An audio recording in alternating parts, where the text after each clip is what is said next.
For decades, this is how we've built our suburbs. Residential over here, commercial over here, separated, spread apart at low densities, forcing everyone to drive everywhere they go. There is a better way. We can redevelop our large retail centers, which are mostly parking lots, to bring people and their destinations together for a greater sense of community, for the convenience of a short walk, for the simplicity of a more carefree life. No need to search for a good parking space or remember where you parked, wait at red lights, or complain about traffic. You can walk between the farthest corners of this place in less than 15 minutes through a network of pedestrian streets with shade trees, benches and fountains, outdoor lounges and dining. Parks and plazas provide gathering spaces for large events. And the creek that runs straight through the middle of this place.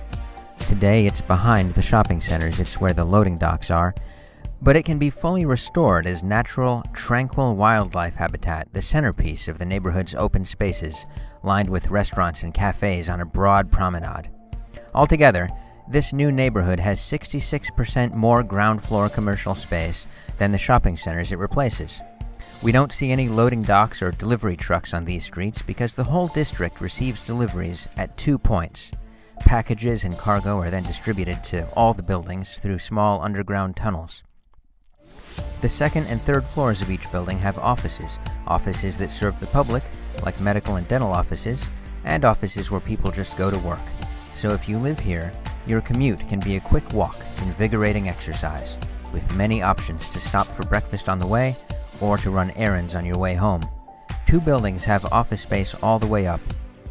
The 2 parking structures are wrapped with buildings concealed from view. Each garage has 9 decks of parking that bridge across 2 blocks, for a total of 60% more parking spaces than the existing shopping centers. Much of that is to accommodate people who drive in for the shopping and dining. It wouldn't be nearly enough if the people who live in these buildings all need their own cars. But they don't. They can meet all their routine needs in these 65 acres, on foot, on bike, on the trams that run around the site on a loop of almost 3/4 of a mile. Ultimately, there will be mass transit service connecting this neighborhood to others like it. When residents want to go elsewhere, they can take a car from a small shared fleet, paying as they use it. The shopping centers we see here today have housing for exactly 0 people. Redeveloped in this way, the site would house 10,000 new residents. This is how we can solve the housing shortage that plagues so much of our country. This is how our communities can grow without using any more of the wildlife habitat, farmland, and scenic open spaces that we want to preserve. Indeed, without impacting any existing residential neighborhood. This is how we want our future to be, not the same old suburban format with some futuristic additions like electric cars and solar panels over the parking lots, but a real shift that brings environmental and financial and public health benefits and improves our quality of life and our everyday experience.